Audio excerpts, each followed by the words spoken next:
We're live on Restream right now. We're Oh, not. yes, we're live on Yeah. Restream now. Okay. Yeah. So are we live on I'll check YouTube it. now? Yeah, I'll take a look. I'll take a look. Hey, Everyone? hey, we are Yes, we live. are live. Okay, we figured it out. Holy All cow. right. All right. There you go, man. You did it. So I Go have ahead. no Start up. idea what it meant, but hey, listen, everyone, sorry about that confusion, and I still don't know what I did now to get the stream to actually work You because cast a 9th level spell. yeah. As a seventh level, as a Yes. seventh level magic user, so just totally broke the rules. So, again, once No again, worries. thanks for your patience, and thank you, Scott, for your help in trying to No figure this trouble. No out. And trouble at I'm all. Yeah. still like completely confused. So anyway, um,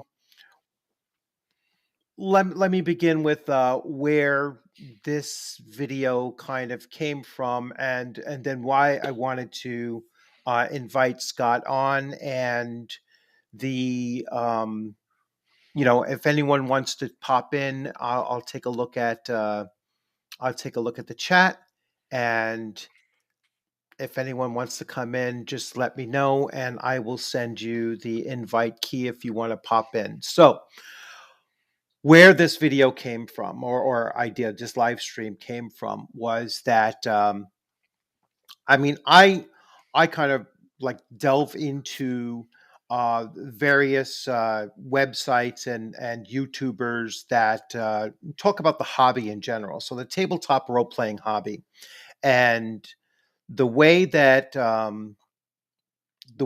was reintroduced to the hobby um, after a long hiatus is that I saw that there was a lot more. I don't want to say acrimony because this was in 2015, so it wasn't quite to the point that it is now. But there's certainly a divide between old school and new school, Certainly. and that divide comes, I think, in the way that old school players and DMs, or GMs, if you want to use that term, uh, what we look to get out of the game.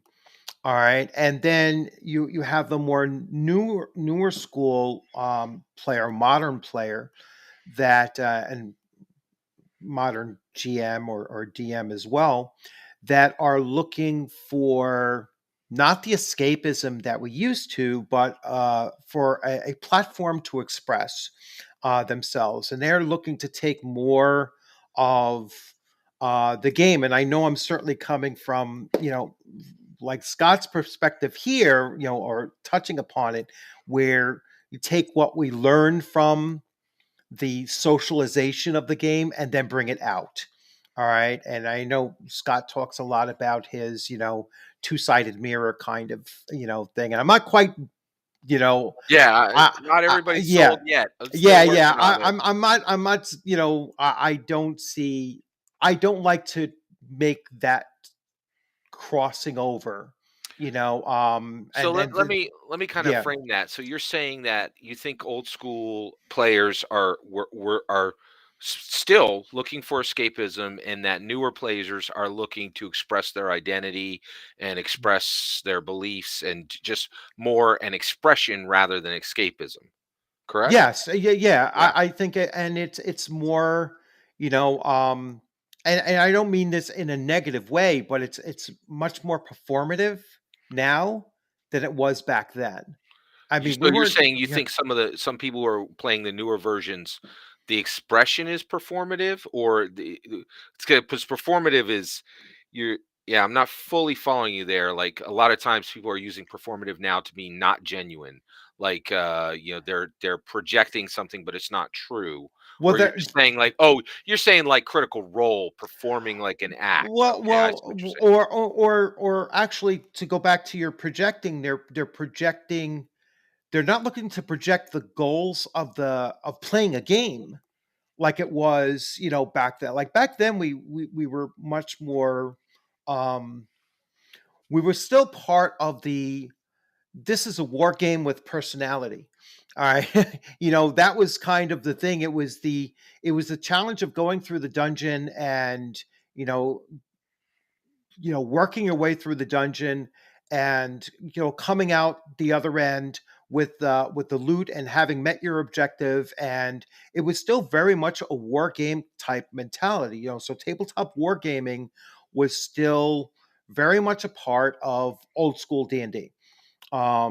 And it really doesn't cross that threshold, I think, until uh, probably AD&D first edition, or certainly second edition.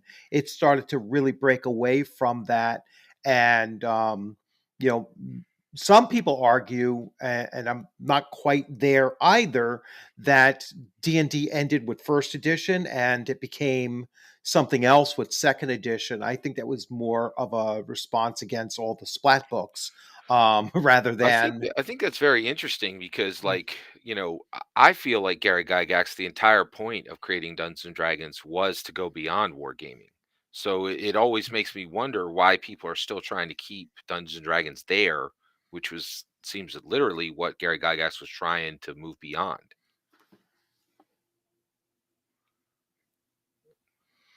um I'm the You see, I don't think that Gary Gygax was looking to, and I really can't, speak for what he had in his mind, um, just based on his writing and everything. Yes, and Indigo is right. Like, Gary did not make Dungeons and Dragons by himself, I so would I contest mean, that. and I, and that's are you talking about yeah. Arneson? Well, yeah. I mean, you can't separate. You cannot separate. The Blackmore campaign, and you can't separate everything that Arneson had done. He really took from like 1971 through 1973. He took that whole wargaming concept and, like I said, gave it personality. You know, included into it for the first time role playing. All right, and it really just started with just the singular general on the table. What was the form of role playing that it took, and then from there, it's what do you want to do? It became a fantasy setting, with the Blackmore campaign, and then that's what, So go ahead, finish yeah, up. that's what, yeah, Yeah, that's I got what a few words on Arneson. yeah, Go that's ahead. what Gary picked up, those ideas when they first met, and he put it to paper. Yeah, so Um, here's the issue, right? I think you can separate Dungeons and Dragons from Arneson, and I think Dave Arneson belongs in the dustbin of history. Here's why, okay? He was an idea man. Ideas are worthless. Dungeons and Dragons would not exist without Gary Gygax. What Arneson did was, for maybe a year, he talked on the phone with Gary Gygax. Gary Gygax typed it all up, right? And typed it all up, literally wrote it, okay? Arneson literally never clicked a typewriter before 1974 and before it was even published, right? So not only did Gary Gygax just talk with him on the phone, but then Gygax put it all together, typed it all up, and here's the kicker: when it needed to become real and the real work began, there was $1,000 put in by Gygax, $1,000 put in by Kay, and and mhm, $2,000 brought in by the Bloom brothers. Okay, mhm, and that is 4 grand, and that's reality. Arneson did nothing to make it real. He spouted some mhm, nonsense on the phone. Gary Gygax took a few of his ideas, and then the reality is it would have gone nowhere, and D&D would not exist for Dane Arneson because he was just spouting some words. He didn't have the impetus, he didn't do anything to make it real. He just talked. Gary did.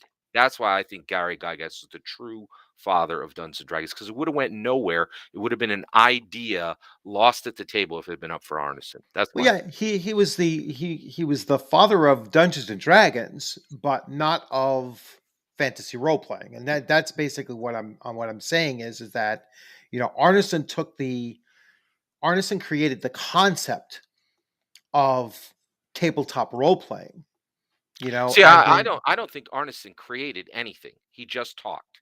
And that's why nobody talks about him, because he there was it was literally all talk and no action, right? And the reality is all of his ideas would have just gone up like confetti and gone nowhere because he didn't believe in we, it. Like when it came time to put, literally your money where your mouth is, yeah, he he didn't didn't he didn't market believe, it. right. Yeah, I he mean, did well, he not didn't market he it. didn't You're take any right. risk, and he Yeah. didn't take any risk either, right? Hmm. And the reality is, if you really think about it, history really kind of has forgotten him. Nobody cares about Arneson. People care about Gygax when it comes to day. And if people know Dungeons and Dragons, they might know Gygax.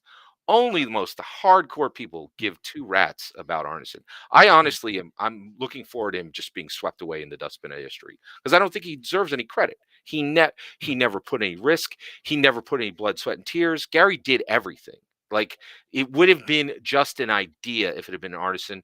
Arneson didn't have the wherewithal to move things forward, and so I believe he does belong in the dustbin of history, which is really kind of where he's going right now. So yeah, yeah, All right, so yeah, so I will put this up. So Condor DM says he has no dog in this fight, but Tim Kask pretty much supports Scott's take here, and Tim pretty much says Gary made the game himself. It's not in many words. It's he has no hate for Dave Arneson. So and that may be, I mean that's Tim Kask's take, and you got to remember Tim Kask was not brought on by Dave Arneson. He wasn't part of, he wasn't part of the Twin City group. He was part of the Lake Geneva group. So if you want to say, so they had their two camps to begin with. So you know, um, I'm sure that they're both. I mean, you'll find people argue on both yeah. On sides. both I sides, mean, absolutely. yeah, so So yeah, but that's not what we're here for today. agreed. Oh, that right, was yeah, yeah, just kind of yeah. a Tangent. Yeah, precursor, a tangent. Um, so what I wanted to really talk about today, because it does come along that divide though between old school and new school. I think is what we're looking to get from the game, and perhaps what we put into the game. Although I think both are dedicated gamers. Whether you're old school or new school, I think that it's more of just an extension of the edition wars, to a certain extent. Although we do have a different philosophical approach towards gaming. Um, but what I wanted to really talk about, because I started thinking about it, and I have many people on my side of that fence, that we look at where certain developers or publishers, certain game creators have gone to uh, from one political side, and more traditional people are on the other, and the politics has been inserted into the hobby, in a sense that you have, and I just described it very loosely as, the woke and the based.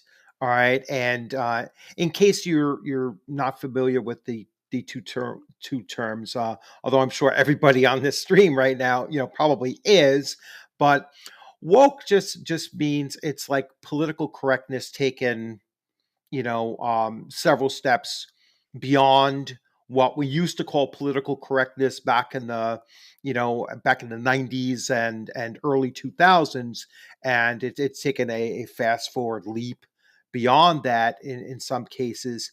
And based is basically the not so much the opposite extreme, but based is just like, I don't give a crap about political correctness. So based is just like, I don't care about being offensive. I don't care about this or that. It's suck it up, Buttercup, and let's just game.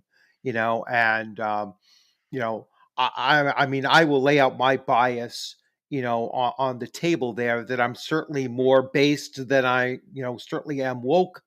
Um, but I wouldn't go out of my way to be offensive to someone, even if I disagree with them.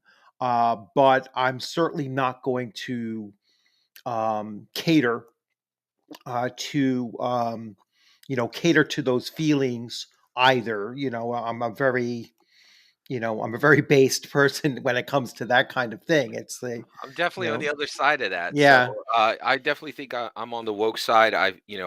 Um, Abraham Lincoln, he's like, hey, we need to make sure that this nation, everybody's free. I think that was woke for Mhm. 1865.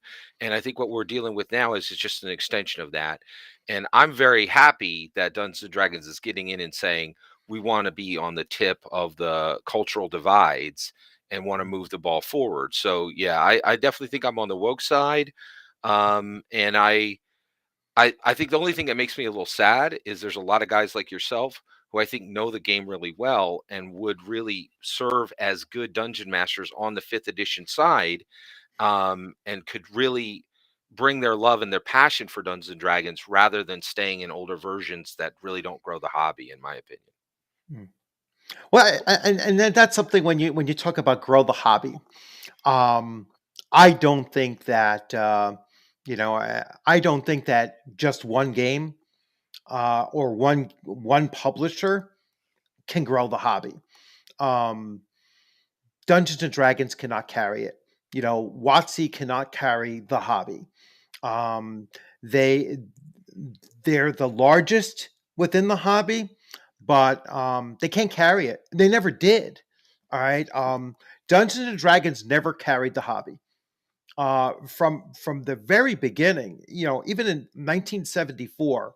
And I'm sure there are other people out there, but there were other game systems that were out at the same time.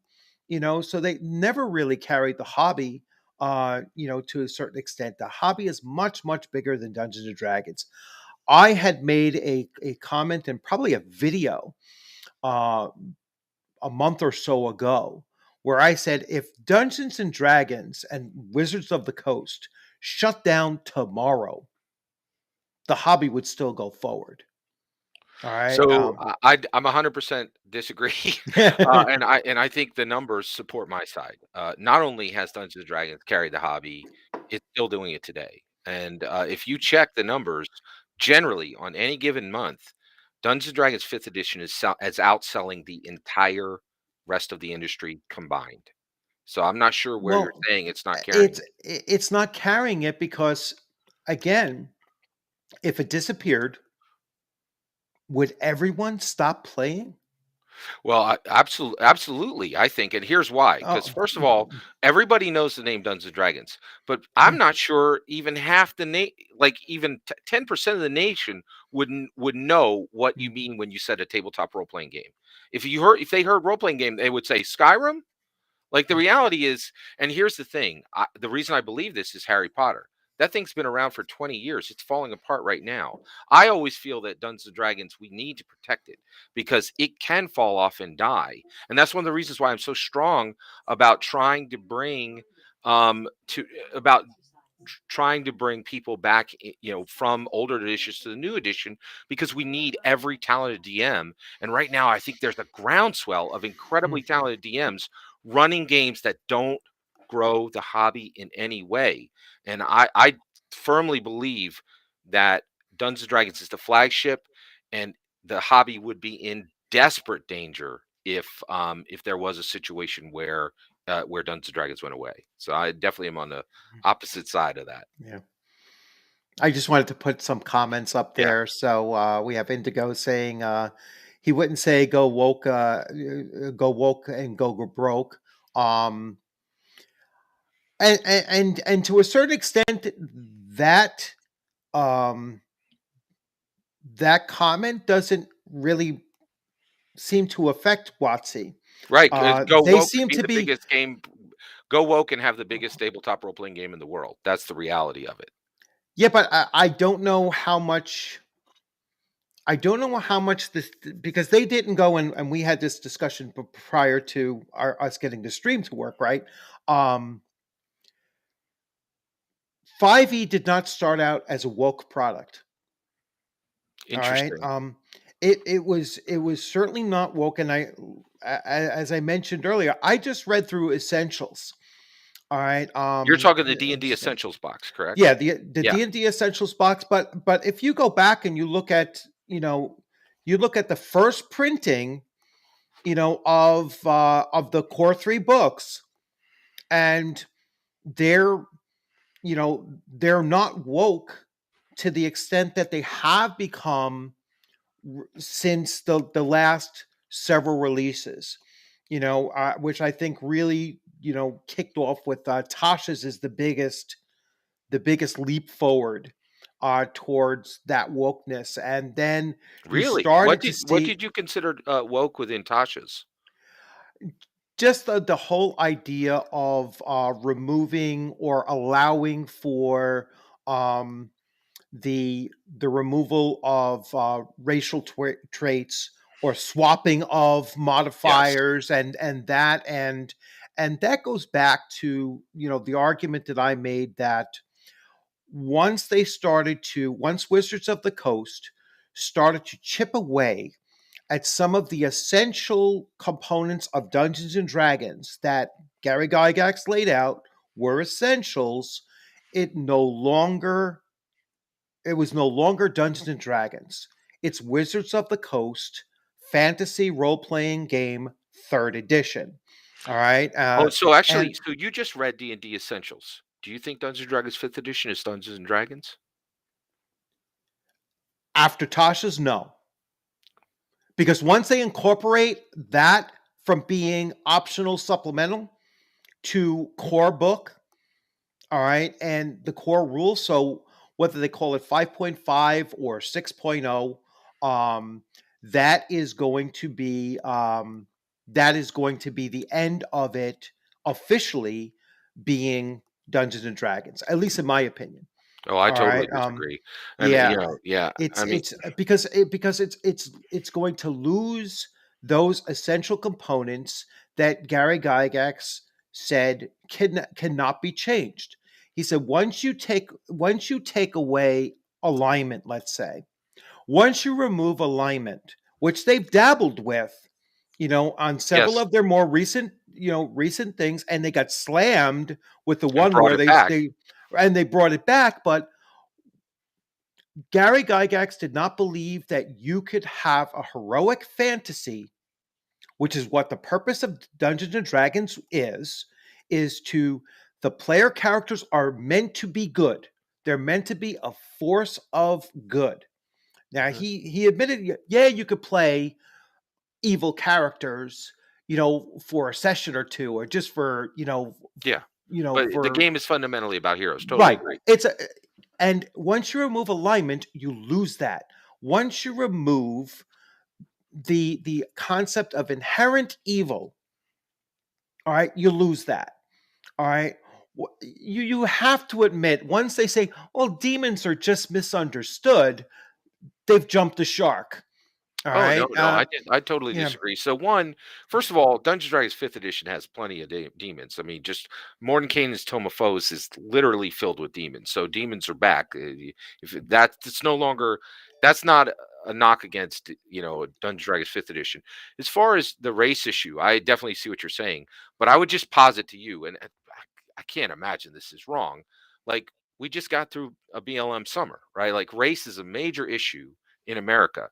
Is it more important that we preserve a +2 in, constitution for dwarves, rather than just say, hey, we want to make sure that everybody's comfortable no matter what their race is, to say that race isn't the defining thing about a person, right? Can't we jettison that to keep Dungeons and Dragons relevant and attractive to new players? No.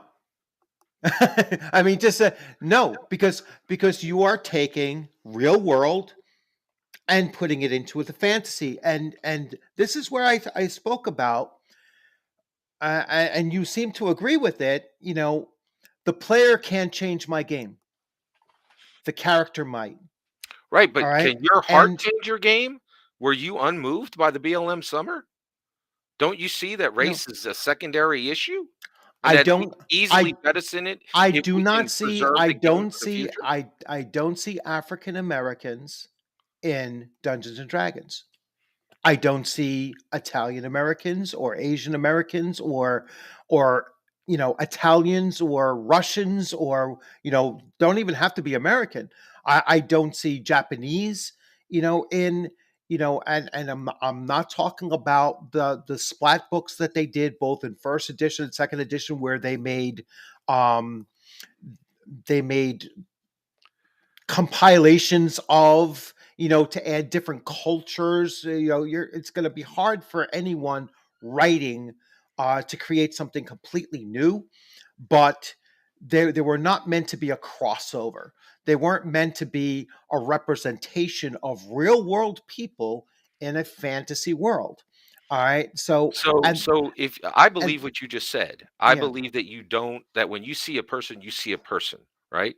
So if you can do that in real life, how on earth will it be difficult for you in a fantasy game to see a dwarf with a -2 constitution?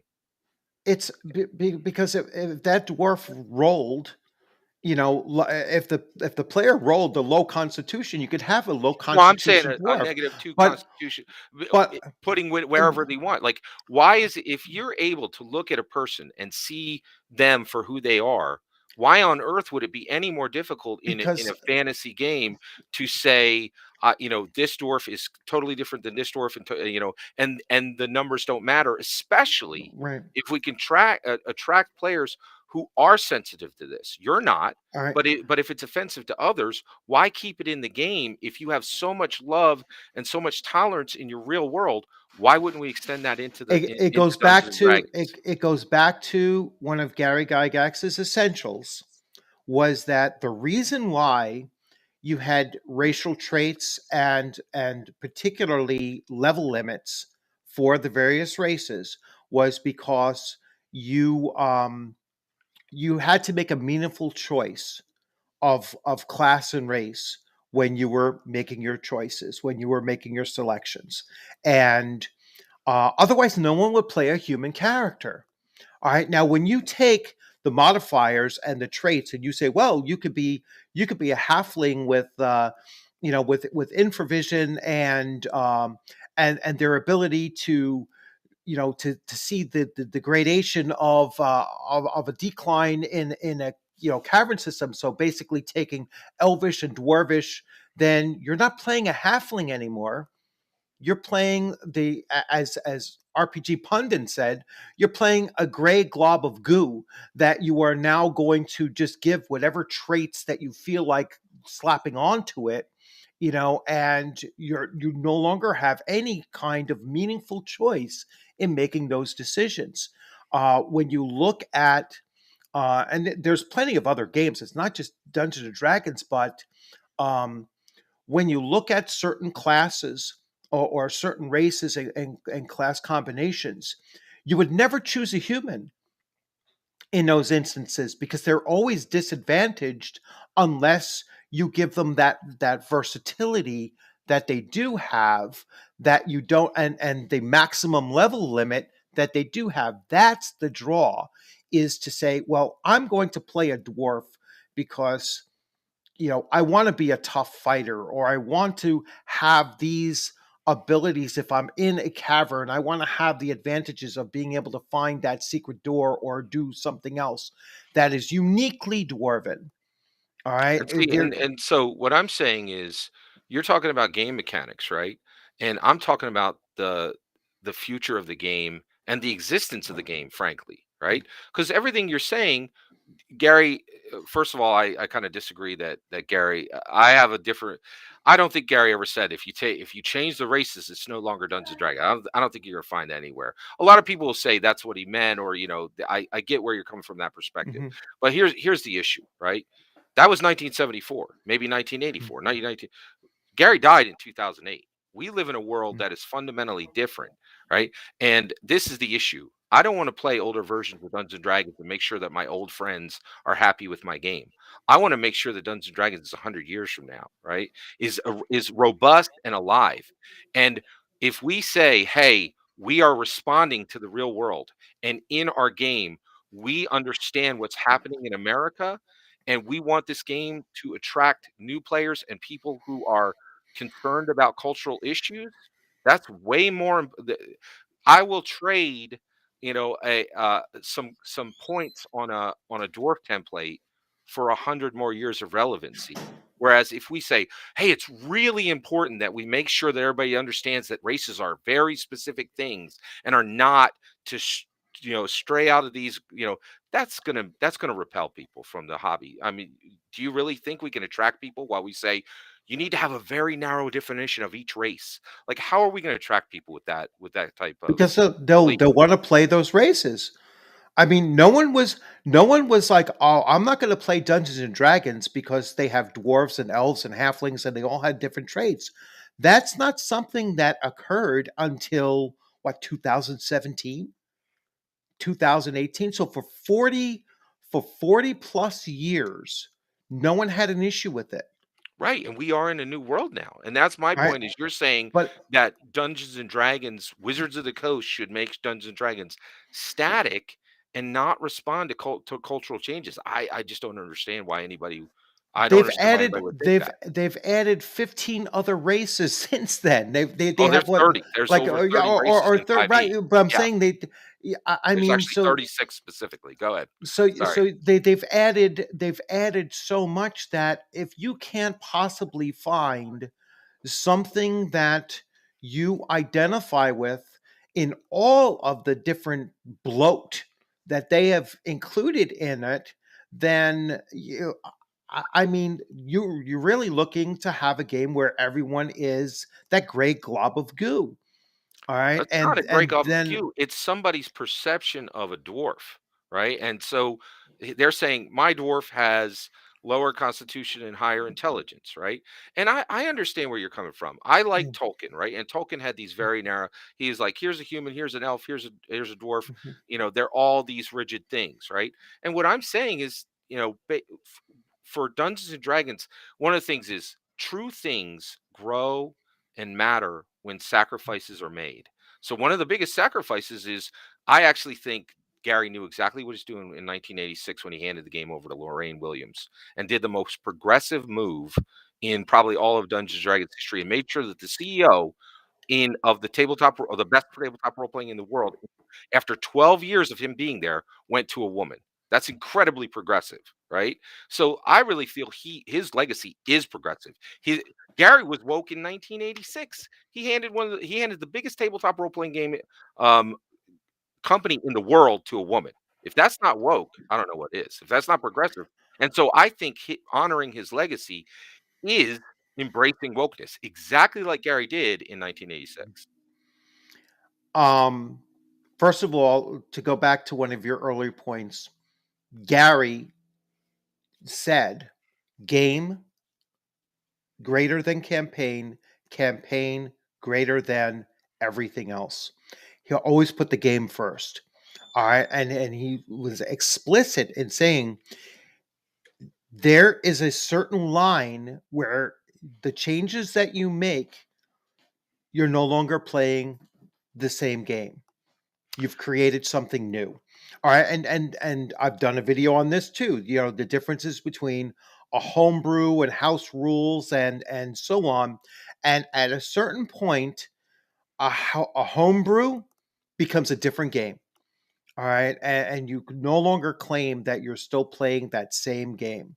All right. And that's fine. You could create something completely new. I can take Dungeons and Dragons and I can take Call of Cthulhu, and I can make a melding of the two.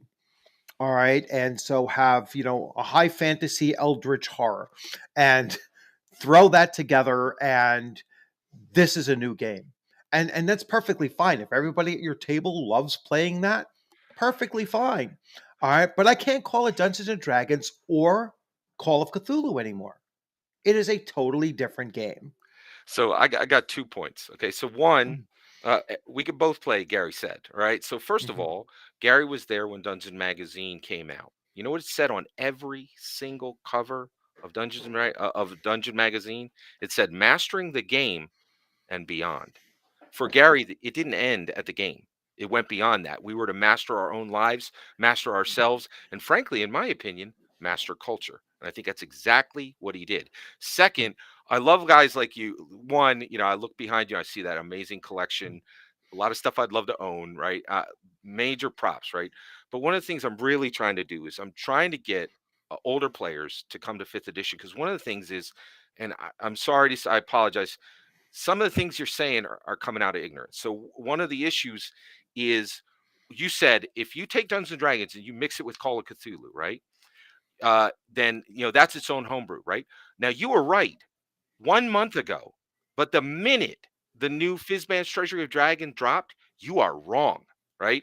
And just so you're aware that there's a new legend, there's new lore in Dungeons and Dragons that said, if basically when the first world, the dragons created the first world, and the first world shattered into a million infinity seeds, right?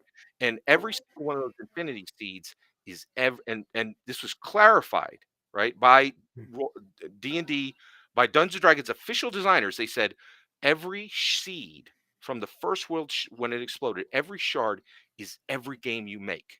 And every single game played at every table, every version, every mixture is official canon and is equal at Greyhawk, as Greyhawk, and equal to Strixhaven, and is equal to Forgotten Realms. And what drives me crazy is, like, I understand how important that is, and how canon has fundamentally changed, and changed quickly. What's that? So yeah. Oh, So I'll keep us going. You can I'm take a sorry. break. Yeah, no No, worries. no, no, no.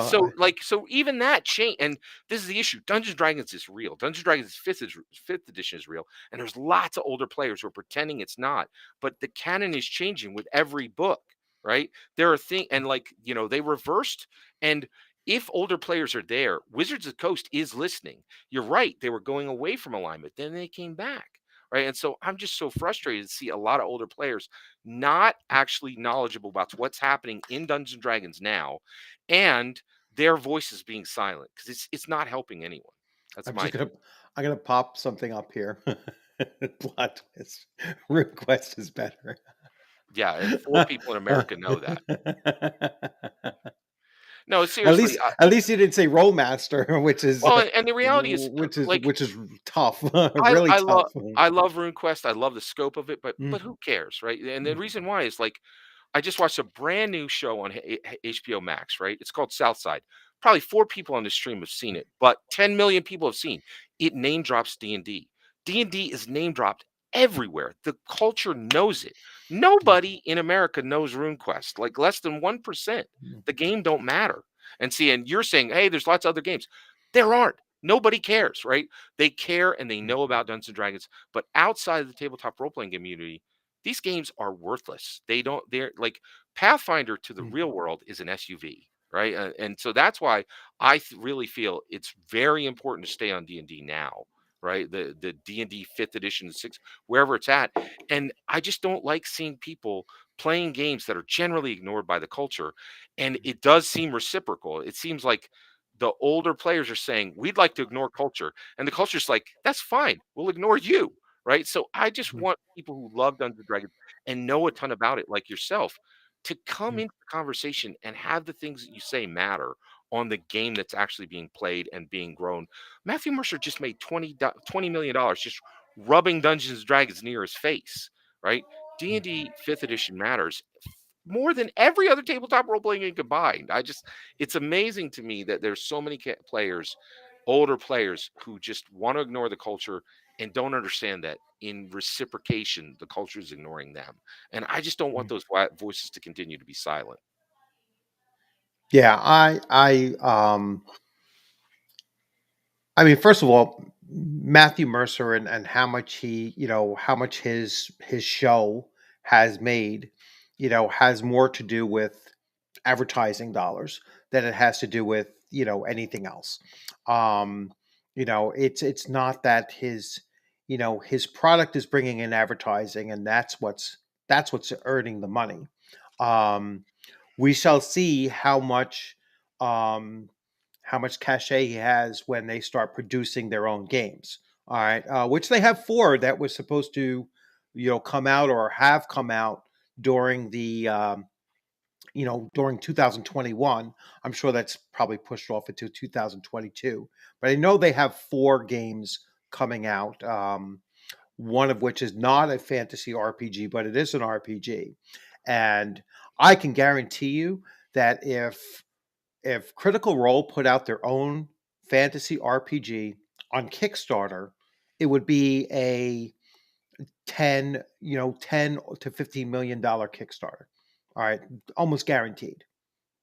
Almost guaranteed it will be So at that level. oh, Um, go ahead. and I think that his own production company could put up a real challenge, all right, to that seat, because they will suck a lot of the fan base to along with them. All Fundamentally right. wrong on every level. Yeah. I'll hit. So Mm. let's get into it. All right. So first of all, Critical Role doesn't matter without Mercer. He's the whole ball of wax. You could replace Hmm. every player, and he would be just as compelling. Okay. The other, and then now here's Critical Role is Mercer, and here's the thing: without D&D, Mercer don't matter, and he knows it. They ain't going nowhere. They're not going to go. They're not going to fight the dragon because the dragon will slay them. There's no two ways about it. And here's the other issue, right? You might be right if he was actually dedicated to what he said. He's made $20 million being closely connected to Dungeons& Dragons.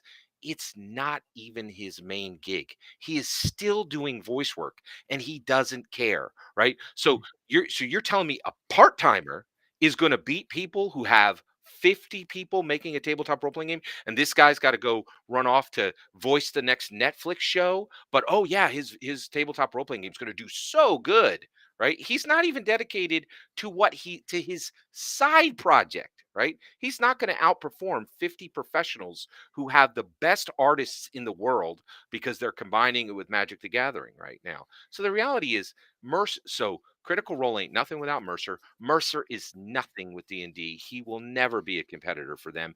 The only thing actually is being on the short list to be the next design lead for 6th edition. He's not going to be a competitor for them at all in any way.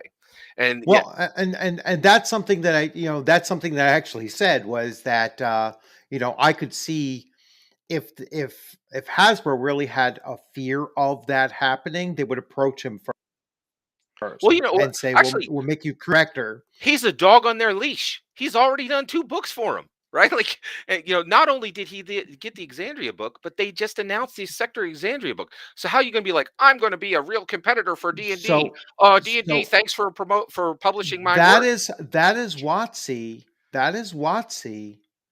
riding his coattails, Oh, not no the other way way. around. Not the He other has way only done around. 2 book for them, and there's like 35 No, fifth edition no. books. He's done 2 books for them. Yeah. In other words, they needed him to do the books. All right. He doesn't need them to produce the books. All Can you right. even name the world Explorer's Guide to Wildmount? Can you even name the world that Wildmount's in? You can't. And the reason why is he's a sub item. It's Exandria, and the reality is he ain't going nowhere. I hear this all the time. People are like, Matthew Mercer's going to be the crusader for for old D&D fans. I'm like, he ain't crusading for you, and he ain't gonna. And he's gonna be the knight with the sword and board, right? And the tail's going to whip around and he's going to catch the flame breath, because he's not even like, he's a part-timer. He doesn't even take it seriously, right? So there's no way he's going to be able to spin up and do his own company, right? Like, I hear, and you're not the only one who believes that. There's a lot of people who are like, oh yeah, D&D is going to topple over like a domino when Matthew Mercer does a one-cheeked version of a tabletop role-playing game. No. And even beyond that, he's got to make it work, right? Even if he tries, it could fail. And the reality is, it's very hard to make good rule sets. And this is one of the reasons why Dungeons and Dragons stands at the top of the mountain, is it slays everything that comes for it, right? There's Dungeons and Dragons does not compete with a single tabletop role playing game on the earth. It competes with the entire industry always. So yeah, I don't think Mercer's a threat. I really don't. But yeah. So I just wanted to bring this one up. So why does he care about popularity and success of a hobby more so than its integrity? Um, I get it when you say, that there's, a game could be popular and it could be successful and still not be the best mechanically game out there. So um maybe that's where the word integrity is coming in. That because I certainly don't believe, and I know very few people that actually do believe that 5e is the best mechanically the best game that's out there. Um, I think that there's just too many layers to it. It's much more complex than you would think. Too much choice and too much. It's too easy as well. I mean, and and I think it's created, and maybe this is also to the integrity. I think it's created a culture around it that players coming to it don't want to start at ground zero. All right, they don't want to start. They don't want to start a campaign at level one. All right, and I spoke to you No, you're earlier, and I 100% said, right about that. Yeah. yeah, they don't want to. They want to jump right in, and if you look at Critical Role has between 7 and 9 players. All right, at level nine in fifth edition is like level 14 in AD&D first edition, power level wise, easily level 14. So you're talking about this like massively powerful player party group that is just going to steamroll over everything.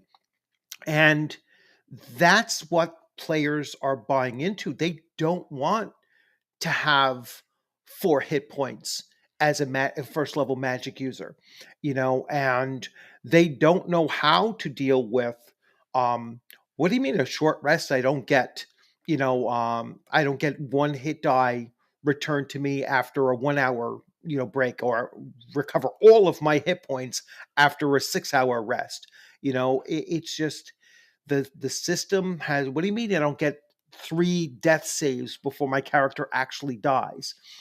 Even though I've gone below 0 hit points, in this, matter, or I'd have to go beyond. I believe it's your minimum, your starting hit points. So you could go down to -10 if you're a fighter and still not instantly be killed. Which is just bizarre to me. But it's and I've described it, it's Dungeons and Dragons with training wheels. All right. So And here's all right. Here's my take. So I'm going to answer this question. Why do I mhm, care about the popularity, success of a hobby more so than its integrity? So I disagree with something disagree with a lot of people on Dungeons and mhm, Dragons. Few people have my view. So here's the issue. The reason why I care about it is I don't go to Dungeons and Dragons for escapism. So mhm, Dungeons and Dragons has truly transformed me. It's made me read far more books than I would have ever read. It's made me be more empathetic because I have played so many player characters, and it's made me care a lot more about politics, about medicine, about botany, about cartography, about architecture. Like, I would be half the person I am if if I wasn't a dungeon master, right? And even a player, I think even just the games I played in have made me a better person. So I do not come to Dungeons and Dragons for escapism. I believe that Dungeons and Dragons is a powerful, powerful engine for self improvement. And then people who play it become better people. Right. So the reason why I want it to be popular is I live next to a blighted city. Right. If you go 6 blocks, that way, you're going to find a lot of kids who don't have all the resources they need. You're going to find kids that can't travel. Right. But if they get literally, I bought the D&D Essentials box for $8. So if there's somebody mhm, kind enough to give them an $8, version of Dungeons and Dragons, they can travel, right? They can take up map making. They will be transformed, right? And really, and so so we see Dungeons and Dragons fundamentally differently. You see it as a path to escapism. I see it as a path to make every person and every dungeon master that plays it better, the D&D community better, American society better, and by extension, the world. I truly believe Dungeons and Dragons is fundamentally more than escapism. So that's why I want it to be popular, because I want it to grow so that our society gets better. Well, I mean, I will agree on the one point as far as reading is concerned. All right, just from my own personal experience, that's what that's what really made me become, a really very good reader at an early age because of, the gaming and um, Lord of the Rings certainly helped. It is like, so I don't know exactly which one came first, but they're probably simultaneously. So, and that, that I can grant you that, but again, just the hobby itself, though, opens you up to, science fiction and fantasy and the mixes of both and everything like that. Again, I look at it more broadly as the hobby. The hobby is what can advance those things. I mean, um, you really can't separate out the other genres of the hobby and say, well, they're of insignificant value. And once again, Dungeons and Dragons isn't the only fantasy, RPG, that's out there. Again, it's the largest. I'll grant you that. It's certainly not the best game system mechanically. There are others that are better, but less well known. And again, I give them the fact that they have that name recognition, but it's like, you know, everyone knows everyone knows of Chevrolet. All right. It's not the best car company out there. You know, Oldsmobile You at sure one about that? time was the best car company out there, made the best, was a big, and they're gone. Totally Right, and that's disappeared. my that is You you I know, think you just this is why this yeah. is why I'm trying so hard Mhm. to get you guys to come over, right? It is gone. That's my entire point. If Yeah. you keep you're saying, "Hey, let's bring people to Oldsmobile," right? So when people are saying, "Let's play D&D 1E, Beck me, let's play OSC," they're saying, "Let's watch the hobby shrivel and die." And that's my No, question to you. you see Why the are you willing hobby. to let the Yeah, hobby die rather than just play the other hobby will versions? not die. Are The you looking hobby at what's will. happening to Harry Potter right now? Do you realize that Oldsmobile is gone? What makes you think that? Why do But you think cars aren't gone. Oldsmobile is gone, but cars are still there. All right. I The auto industry did not die. All right. It continued going on.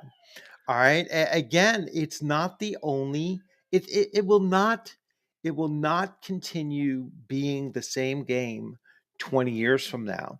It's going to be something different, or it could disappear. Um, there has got to be other game companies out there that, that are no longer around.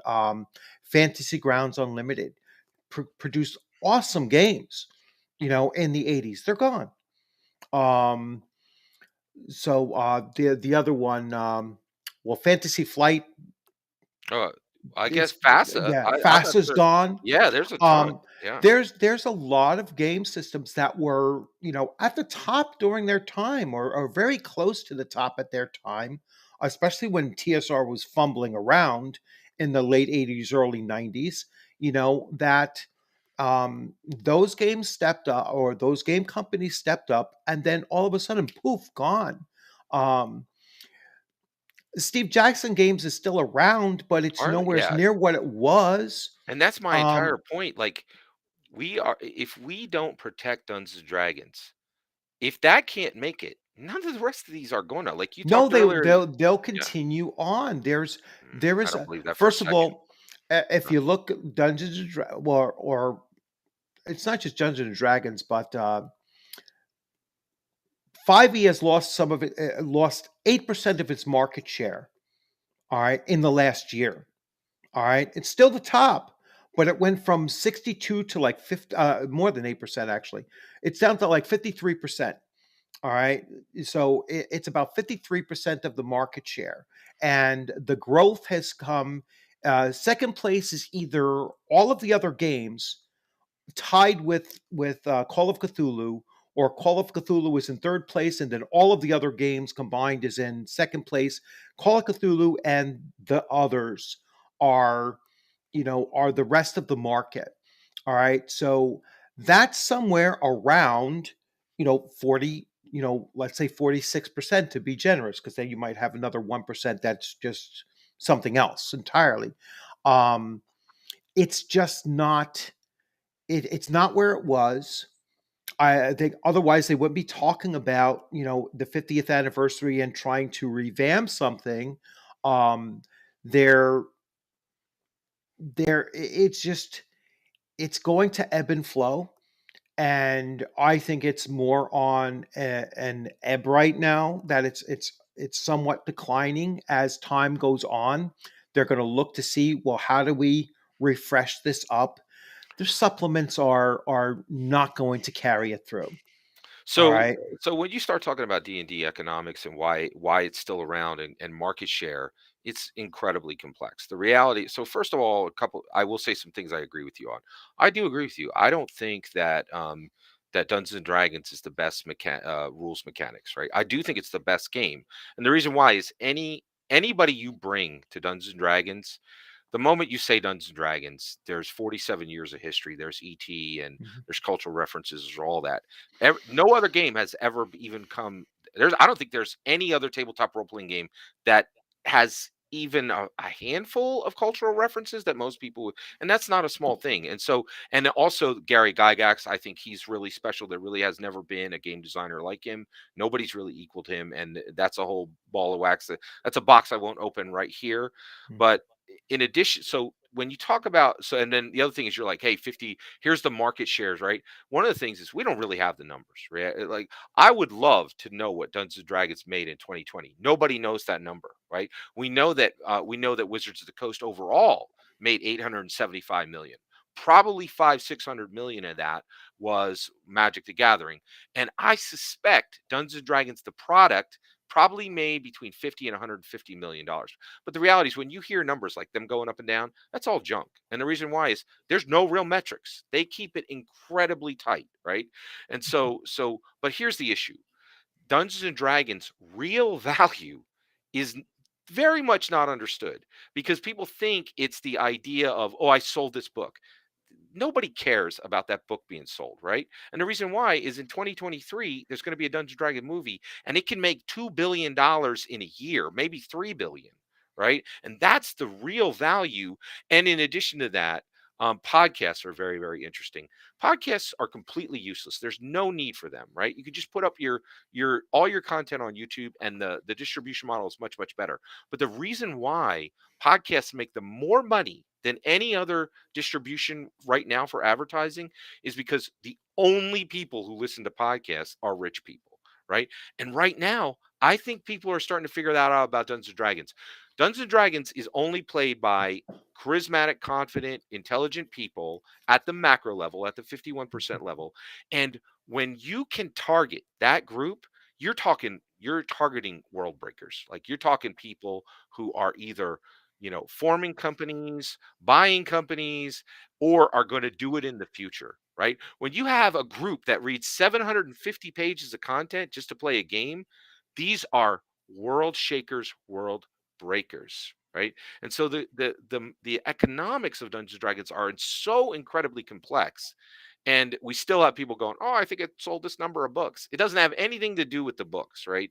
These are there's multi-billion dollar intellectual property deals that are being made around Dungeons and Dragons now. If the movie fails, nothing happens.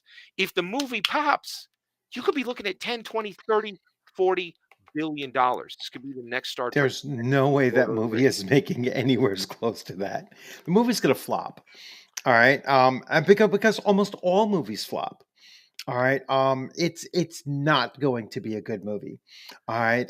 I don't think anyone has it in them to make a good Dungeons and Dragons movie. Certainly not whomever is putting this thing together. Um, It's not going to be a good movie. It's not going to sell in the box office. You're already taking a niche game, and you're trying to get a big, it's just not going to work. All right. There's where they would need the voice actors of Critical Role for it to be potentially successful.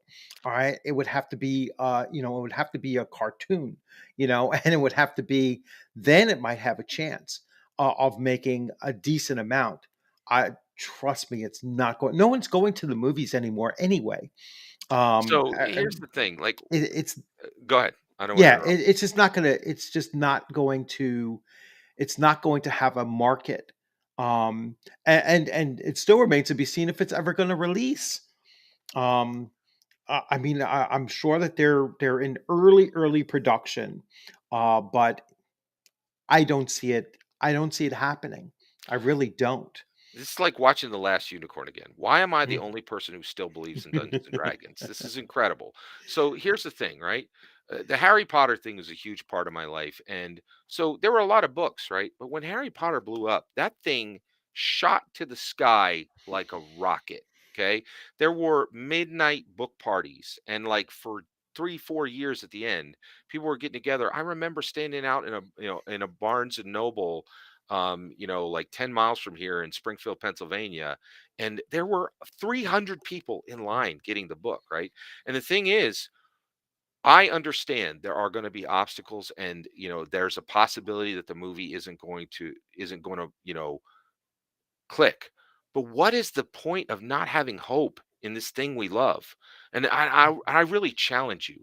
Who was Gary? Who do you think he was? You just think he was just some simple game designer, and that his legacy can't change the world? Is that what you believe? I think that he had a vision. But He had that a it's dead vision now, to. and there's not enough power in it to have the biggest IP America's ever seen. You don't think that? No, no. Like, I know that you believe that Dungeons and Dragons will be bigger than, name a video game. Yeah, Will Fortnite. it be That's what will it I be want. better than Fortnite? Never be. Never happen. All right.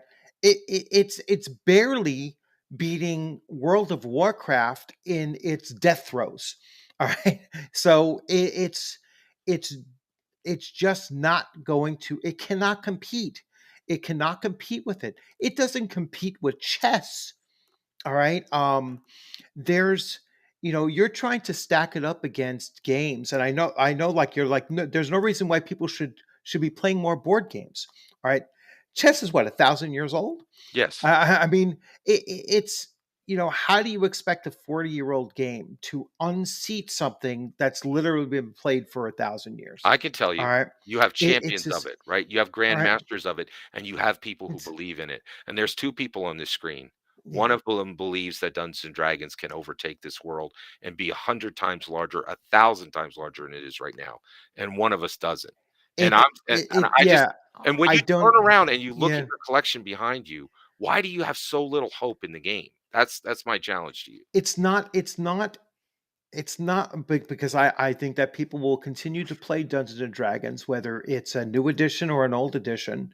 All right. But I'm not, I'm not of the, I don't want to say delusional, but I'm not of the illusion. Let's put a more positive spin on it, to think that it is going to unseat, you know, video games. I mean, it didn't unseat video games. It doesn't do it now. It didn't do it in the 80s. I know you had said one time that, it had no video game competition in the 80s. That's No, no, completely no, in untrue. 1974 when it came out. Oh, That's and yeah, 74. yeah. Yeah, because There all, were like I mean, there were 3 or 4 video games, as bomb. soon as, Yeah. right, as soon as video games became something of a true reality, which is probably around 80, once you started getting to Atari, it was offset by Atari instantly. Instantly, But maybe you know. maybe let me meet you where you're at. Okay, you read this, you read the books, and then you played the game, and you played Dragon Slayers. Have you ever slain a dragon in Dungeons and Dragons? Yes, So if you've slain dragons in the game, why don't you believe we as a community can slay the dragon of video games now? Yes, because you're right. It's got the it, fangs, it's got the it's claws, it's got it's the wing buffet and the breath weapon. Why don't you think that us with just the game, right, and our love of Gary Gygax can move things because forward? Why does your hope end in the game and not expend into IRL? because too few kids like to read. Right, and you know what would change Yeah, that? If and somebody that's like yourself yeah. took an exciting, colorful game like Dungeons& and Dragons 5th edition and ran it for them, and All that's right. exactly what I'm trying to get to happen. They you're still not going to get them, into away from their video screen and playing a game that requires reading to do. All right. It's a very select, and you keep on saying it, very charismatic, intelligent, you know, that's why it's nerd culture. All right. That's that, what Michael Merle said, and he got attacked for it, was that, to it didn't appeal so much to women during the 80s and such, because it just wasn't their game. It wasn't the type of game that attracted women to it. It was, he specifically said it was too much lore, and women really didn't, in his opinion. I don't necessarily agree with him, but he said there was too much lore and too much math. All right, and there was a lot of math. I mean, but nowhere's near like Rollmaster math. But it was certainly a lot of math. First edition AD&D. So it was coming from that. That's why it was a very nerd culture niche thing. I would say it much more tactfully than that. Um, you know, Girls during the high school years, or the junior high school years, when most of us were actually playing, it just wasn't cool. They didn't want to be, they didn't want to be associated with it. They wanted to, they wanted to do girl things, not nerdy things. And And see, that's why I'm so excited and why I yeah. believe the game can really I really so I think what's happening is, essentially I think Gary Gygax did a trick, like a magic trick, right? A magic trick has three parts. It has the pledge, it has the turn, and it has the prestige, right? And the reality is what Gary did was the pledge was, hey, here the pledge is something normal. And then the turn is you do something really extraordinary. And then the prestige is you do something astounding, right? And the pledge was 1974 was saying, "Hey, I got a tabletop role playing game. I got a tabletop game that's going to put all the board games behind it and make you never want to play another war game." Mm, Right. And then in the 70s and then in the 90s and the 2000s, I think we hit the turn. And what happened was what's happening with Mercer, and people were saying, "Oh, I see this, right? This is part of my identity." And people started picking up Dungeons and Dragons like a lifestyle, the same way people picked up Harley Davidson, right?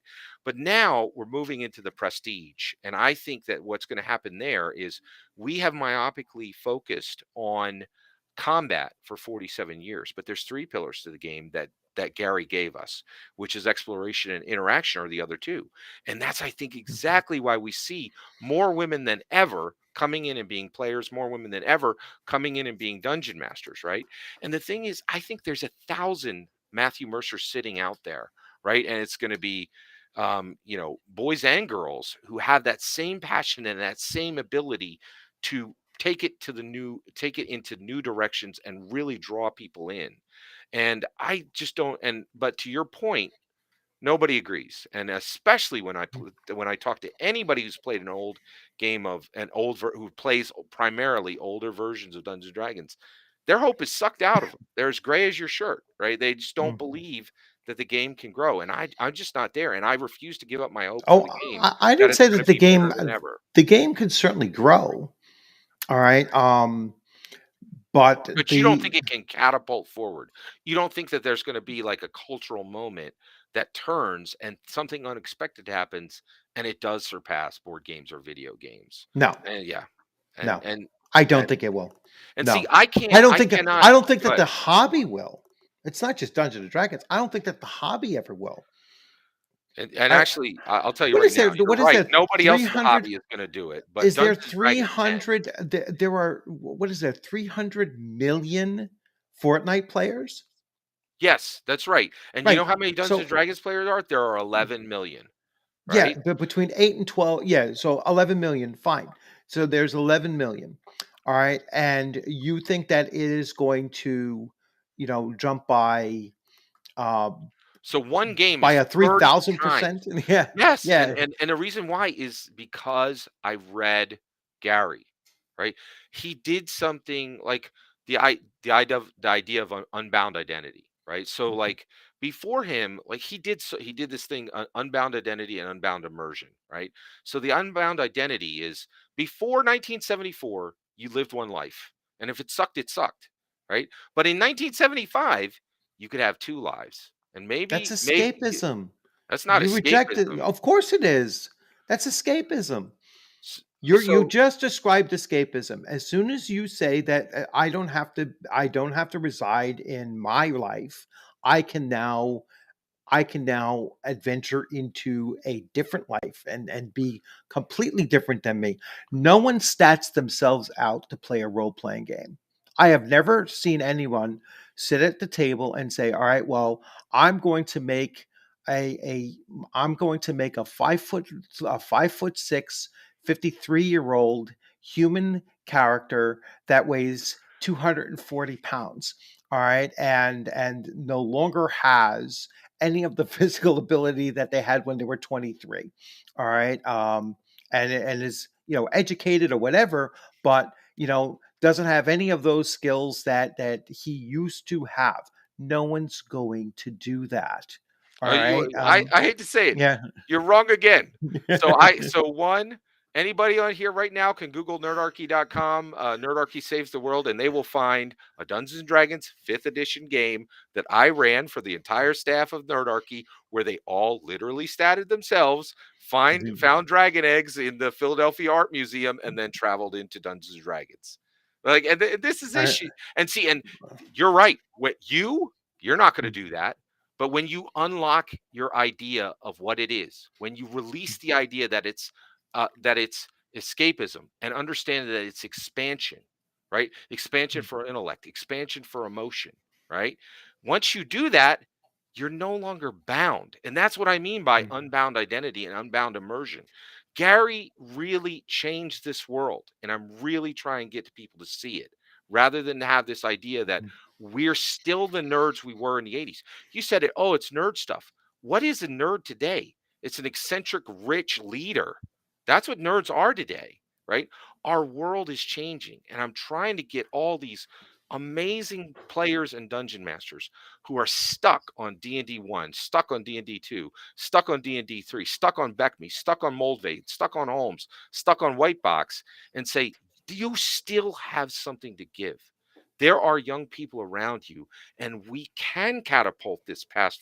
We're at 11 million now. To pass Fortnite, we need to beat 300, right?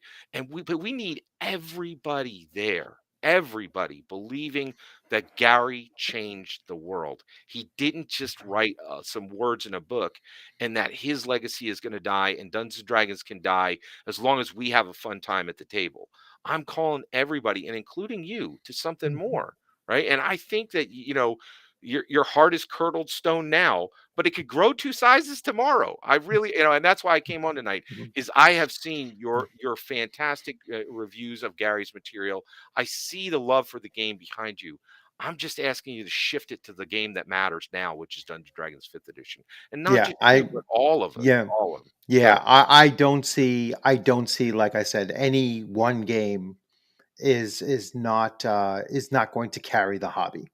The hobby is bigger than just one game, even its largest game. All right. If you took the best football team in the league off, off the field, All right, they got suspended for 6 games. The sport is still going to go. It's You not going to keep making end. you keep It's making examples that prove my point. So if the NFL goes away, everybody's going to be super happy with the XFL?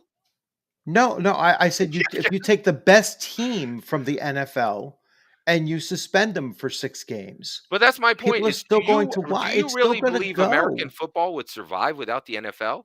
Look at its No, competitors, you're like you're you're missing. stuff that's played inside, stuff that's played in You're the XFL is a joke, and it's the We're same talking thing about about role playing games. just Go ahead. one team, just one team of the NFL. If it collapsed, right? So if it disappeared, the NFL is still going to go forward. If if Dungeons and Dragons, if Wizards of the Coast or if, actually Hasbro, if Hasbro decided, because they don't sell things off, they shelf them.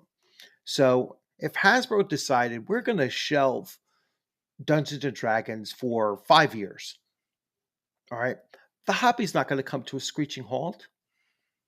All right. Oh, I It's think it could going to, easily die, and the reason why is no, absolutely so not. here's the thing, you're saying you're saying pull out a single team. Well, the problem is you're assuming that the structure's there, and the reality is when it comes to indie games, the structure is junk, right? It's literally takes Kickstarters to build this stuff up, which is, and it's all weekend warriors, right? It's just people literally putting books together in their garage, like maybe Modifius, but like, their stuff it's just copies of our old stuff.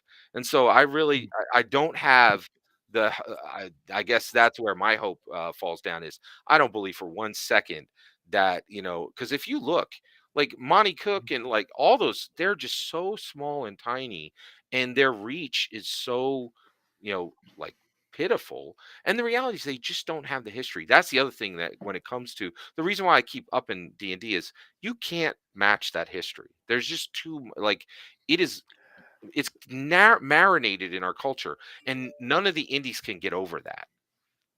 My take. Go ahead. Yeah. Again, I think that We disagree on that Chaosium, point. Yeah. Chaosium could, like, I don't think any publisher with just one game, it can carry it, can carry the whole hobby. Can't. All right. Bottom line is, WotC only has one game. All right. I mean, separate Magic the Gathering is a totally different system. It's a totally different type of Oh, no, gaming. no, you're You right. know, And so actually they're choosing to have only one game at this point. And the reason why is I think they know they have a tiger by the tail. And the other thing is I know everybody laughs, right? But the reality is the movie is a big deal. You're right. It's possible it could fail. But the reality is you've seen it, right? Like Star Wars transformed the world, right? Marvel changed the world. Every company in the world is trying to build an MCU right now, right? Every movie industry, and right? And that's the thing is, if the D&D movie clicks, it changes everything. It could 10x. We could go to MCU is 100 dead. million in a year. MCU is dead. All right, It it's is not. dying. Yeah, Yeah, I it's saw dying. your yeah. Absolutely. And DC along with it. The comics industry is dead. Well, The the you know only growing, but so what is the one? Yeah, great point. What is the one growing intellectual property in the world right now that's less than 5 years old? I'll tell you, Stranger Things. And what's at the heart of it? Dungeons and no, Dragons. it's nowhere near. You know what? That's a heart of it. The young kids that my teenage daughters follow. But You they know, that's saw who Dungeons the and Dragons in it, and they did yeah, not see Call of Cthulhu, and and they they did not see Pathfinder and or they OSC. and even though I bought the box set for it, they still would I not did too. even take a look at it. They wouldn't. They had no interest whatsoever in picking up Dungeons and Dragons based on Stranger Things. Well, that's a All whole right, other and topic. Parents can't hand Dungeons and Dragons to their kids. The best yeah, way for any parent. So I'm gonna teach everybody now. If you want your kids to play Dungeons and Dragons, you play it and you never let them play. They will play when they grow up to defy you. It's the best way by far. And parents have it backwards. That's every D&D player is trying to drag their kids to Dungeons and Dragons. The best way to get a kid to play Dungeons and Dragons is treat it special, play every week, have a blast, and don't ever invite them and don't ever bring them in. They will claw their way to it. Actually, I know a lot of people that actually game with their family, Oh, and yeah, yeah, you it's know, big, yeah, yeah. it's a, so I don't necessarily agree with that, but Nobody agrees with most of the things that I believe yeah, about it, I am a dude standing in a field, yeah, like, saying something that I believe and getting others to, and I'm okay with mm, that, and I know not mm, everybody's comfortable with that. In fact, the vast majority of people are very uncomfortable having opinions that others don't have. I'm not, right? And one of the reasons why is Gary. Like, mm, he taught me in IRL and in D&D, you slay dragons. That's mm, like, and so there's never going to be a point where I give up hope that Dungeons and Dragons isn't going to soar past mm. Fortnite. I really think it will. Yeah, I think that's a pipe dream, but that's like I said, I don't fault you for your love of the game. Um, And I don't I fault just you think for that, yours. I know yeah, that's why I I'm here. I think think it's we just, both genuinely love yeah, Dungeons and Dragons. Yeah. I think it's just I just think it's a reach. It's a reach to believe that it will come anywhere as close to. I mean, 5e doesn't even compete with its own company's other product line, its primary product line. Let me see 5e beat Magic the Gathering before it tries to beat chess. Well, and this is my Or go ahead. something along the lines of any any AAA uh, video game that's out there. All right, it's it doesn't compete with you know Candy Crush. It doesn't compete anywhere close to Candy Crush. You know, So you're it's just right, it's a reach, right? But let me yeah. let me get there, right? This is my frustration. So I know D&D 1E, 2E, 3E, 4E players are frustrated with me. I'm frustrated with them. And the reason why is exactly what you just said. It's a reach, right? And I am reaching. I am Mm, trying to pull people to the game that is now and get them ready to play D&D 6E. And my frustration with D&D 1E, 2E, 3E, and 4E players, with OSC players, is they're not reaching. They're sitting back and they want to stay where they were in the 80s. And that to me is a threat to Gary's legacy. It's a threat to D&D. It's a threat because if you don't reach, things stagnate. Things only stay alive from movement. And that's why I'm so like that's why I go so hard for 5e. mm. I go hard in the paint because I want people, I want this game here 100 years from now. And I've heard a lot of D&D 1Es that are like, I don't care if it dies, after I'm gone. And I'm just not like that. I want this to grow. Well, I think the hobby will continue, but so let me ask you something. So when 5.5, or if they do decide to call it 6, because they're going to call it whatever they think will make the most money.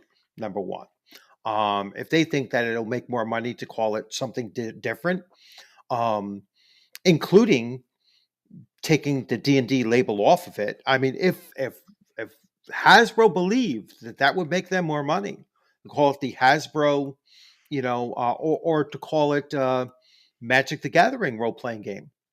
All right, let's say that they decided, hey, you know what? We can make more money calling it the Magic the Gathering, and we're going to shelve D&D. All right. Are you going to then say, well, this is the now, this is the game now that it is? All right. And just, well, you know what? I'm going to play Magic the Gathering, the role playing game now, because that is the crown jewel of Hasbro. It's a good question. So one, I am faithful in this order. Dungeons and Dragons first, Gary's legacy second, and whoever owns Dungeons and Dragons now, right? Mhm. So the reality is I will go where Dungeons and Dragons is. So if there's ever a point where Dungeons and Dragons doesn't exist, I'll determine what to do then. But I'll tell you right now, that's not going to happen. And the reason why is one, There's no possibility that we'll ever make more money with an MTG. Nothing is ever going to make more money than Dungeons and Dragons for another. And actually, I think when the movie hits, it's finished, right? Like, MTG, Magic the Gathering makes 9 times the amount that yeah, but Dungeons and Dragons as a does. role playing game, if you say MTG, by the way, they couldn't even give the modules out. They made Magic the Gathering Dungeons and Dragons modules. They couldn't even give them out, right? And they're having a hard time getting the synergy together. But I actually think the synergy is good because it makes the art a lot better. There's no way around that. Magic the Gathering has the strongest stable of fantasy artists that's ever been assembled in human history. It's not even close, right? There are book publishers who never got, better fantasy artists. So the reality and so basically I will never be more excited about a game than Dungeons and Dragons, and I don't need to, because the reality is, I mean, there's a possibility some indie, if an indie beats D&D, I'm there and I'll listen. But the reality is there's virtually no innovation in the hobby. The only innovation I've really seen is the narrative dice that are in the Star Wars game and in the Genesis game. There's almost no innovation. So I really don't see, No, yeah. yeah, I think you're completely. There's no innovation in 5e. I mean, they're basically just returning out old IPs. Ravenloft. How many times are going to redo Ravenloft? Now they're doing Temple of Elemental Evil. Their well is dry. I don't think that they have the talent or creativity to do anything but the reboot. They're infected by that Hollywood disease of not being able to create anything new that's going forward. Um, they're darn lucky that someone like Mac Mercer is making them some product that is That is new. actually Yeah, that is exactly. new, That's right? a new setting. They're Absolutely. not able to do anything on their own. Oh, but they don't This need to. Mercer get it, and it's a right? D&D product. uh, It's not a Critical Role product, and they get the points, No, it's a right? Mercer They were product. smart enough to It's a hire the it's a person that it's had a the original Mercer, idea. yeah, it's a Mercer product. They're riding his coattails, not the other way around. No, They're it says riding his, or D&D yeah, on the side, and and it says yeah, Dungeons& and and Dragons it's on the cover. Mercer's, picture isn't on it. Critical Role is a tiny little dot that is mm, very much smaller, and so the reality is but anyone they get the buying point. it, They have and yeah, subverted him, right? They anyone own him. buying He is a it dog are on their leash. yeah, Period. anyone buying it is buying it because they know Mercer is associated with it, Oh, not the no other way way. around. I Mm, guarantee there were mm, D&D play there are people who buy every D&D book. And I know there were people who bought the Critical Role book not even knowing it was a Critical Role book. That's for certain. Because I yeah. So I wanted to go to this here. So the OSR is doing way more interesting things than the corporate stooges. Whatever Hasbro's current collection of creators, if you want to call it that, and I'm talking primarily their writers. Um, but there's far more innovation, and the reason why there's far more innovation in the OSR is because the OSR is far more diverse um, than any one company producing one product line.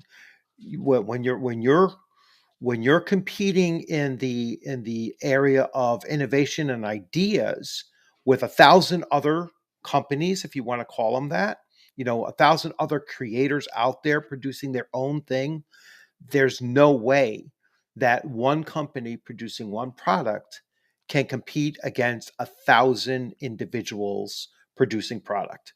All right. You can talk about production values all you like. Well, I'm talking about innovation.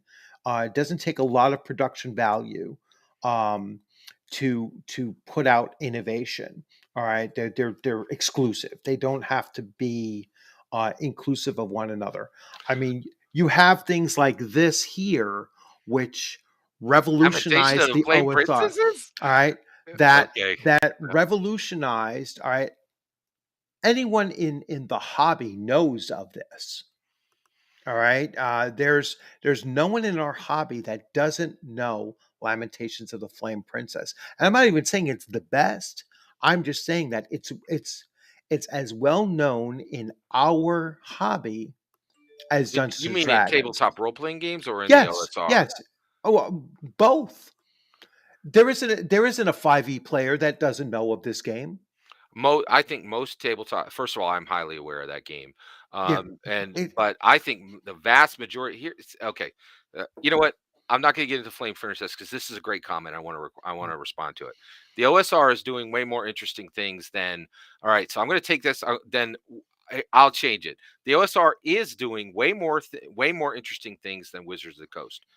That's true. I totally agree with it. Right, but it doesn't matter because nobody cares, because nobody knows. The smartest boss I ever had told me something when it's about 15 years ago. When he said it, I laughed. We were having dinner like in Utah, or we were traveling, and he said it, and I laughed at him when he said it. And every day of my life since, I've realized he was 100% right. When you some give you some professional wisdom. It's the best professional advice I ever heard, and every day of my life I've found it's more true. He said, "You spend a third of your time deciding what you're going to do, a third of your time doing it, and a third of your time telling people what you did." I laughed out loud when he said it. Right? He was 100% right. Mhm. Right? When you take time to decide what you're going to do, you make the right decisions. When you execute well. But and here and this is and the OSR is doing it right. They're taking the time to make the right games. They're taking the time to execute them well, right? I love index card RPG. I respect OSE. Top five torches deep is amazing, right? But here's the kicker: nobody knows. They fall down on telling the world what they've done. No, oh, OSC and Five Torches Deep and all these games they don't do a good job of telling the world what they finish. And you know why they don't? Because they don't think it matters, but it does. And so while the OSR is doing these incredibly interesting and innovative things, nobody cares because nobody knows. And here's the big kicker: you're never going to drive a hobby with copiers. OSR is just a bunch of copiers. They're literally copying something that came out in 1974. And that group of people is never going to surge something forward. In order to search something forward, you need people who are deeply connected with the now culture and know what's actually happening. That's just not the OSR, in my opinion. Yeah, I think that the hobby of now is much more diverse than it was in the past. All right. And what I mean by diverse is the the OGL. Um, the thing that the OGL and there was probably an unintended consequence to, it was kind of, the genie out of the bottle kind of thing. So the OGL was created so that Pathfinder could be created. OGL is all Ryan Dancy, so that was his idea of how do we create Pathfinder. All right, because once he left, Wizards of the Coast, and went to Paizo. That was his, basically his gift to, and his screw you to Wizards of the Coast was here's an OGL. You cannot, you cannot license game mechanics. All right. And that opened the door. And that's why I said it's kind of like, the genie out of the bottle. That opened the door for all of these other small creators that can come out there and just produce stuff. And, you know, I know some people will say, well, 90% of it is crap. All right. But Oh, if you there's have a some thousand, stuff that came out yeah. of the OGL, But but 100%. but Yeah. but there's a lot of it that is actually very good and innovative. And that will still continue churning on. That will still continue. It will not stop. It's not going back. It's like once you've opened up the, self-publishing as a primary form now, because I think it is. I think it's a primary form of people getting their gaming ideas out there is through the self-publishing realm. And Wizards of the Coast or Paizo or Chaosium can never put that genie back in the bottle. All right, it's out there. There's no way that you can overturn OGL. All right, because it's certified by the courts. So it's already precedent setting that it cannot be overturned. It will always be there, and you will always have a hobby that is growing and evolving and going in different directions, and the few will still continue plodding along, but it's going to ebb and flow. Like I said, I mean, there was a time when Paizo surpassed Wizards of the Coast. All right, Pathfinder 1 beat out 4th edition clearly. All right, where they stagnated in that, and Pathfinder 2 failed because it's a copy of 5th edition. It was kind of trying to get to that point of competing at their level, at their game, I should say, not at their level, at their game. They tried to recapture that, and they produced a cheaper version of 5e, and 5e is, like I said, not the best game mechanics wise anyway. um so getting back to the point of, yeah, it just cannot come down to just the hobby cannot survive just being centered on just one game and It's one game interesting. company. How could you think that it has a future if there's only one game company and one, it, So first of all, all right, let me jump in here. One, mm, I just want to real quick say hello to the Gibsons. He's one of my top 10 commenters, and he's like a UK Dungeons and Dragons and tabletop role player, and he did some Warhammer. I just wanted to say hi. let's I see what he really says appreciate. here. Yeah, I'll put up his yeah. comment. So let's see what he says.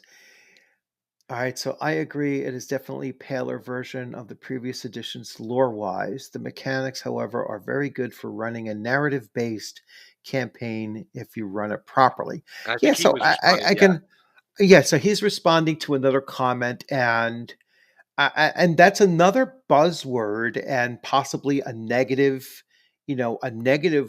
connotation to narrative gameplay, which falls under, you know and there's another divide between like sandbox and, sandbox versus, you know planned out, or sometimes they'll say railroad or whatever. I don't think anybody runs either.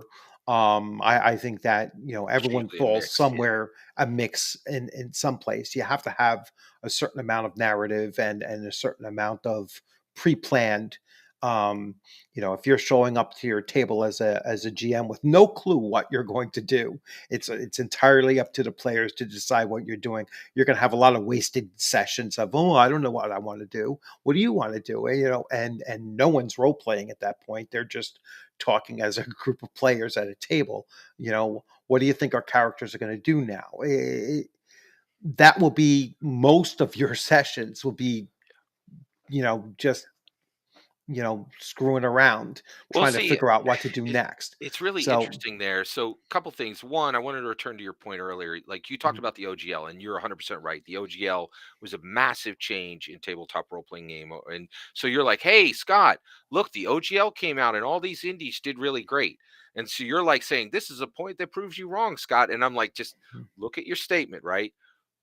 Wizards of the Coast strapped turbos on a whole bunch of indie creators' butts and they went faster, right? Yes, they went faster because Wizards of the Coast created the engine and strapped it on their butts and hit go, right? Like Wizards of the Coast is the hobby.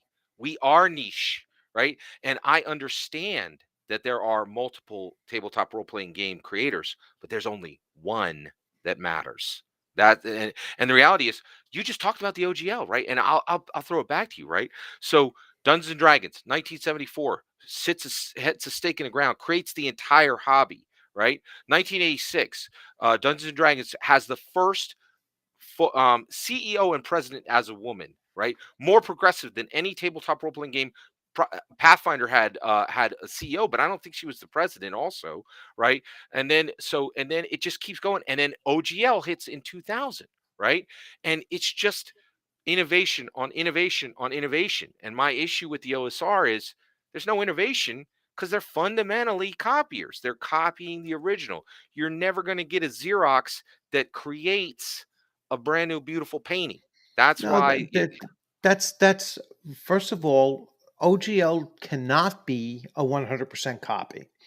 All right, that's written right into it. Yeah, So I believe it has to be at least 10 to 20% completely original.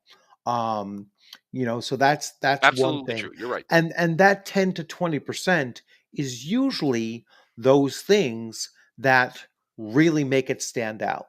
All right. That's where the innovation is coming from.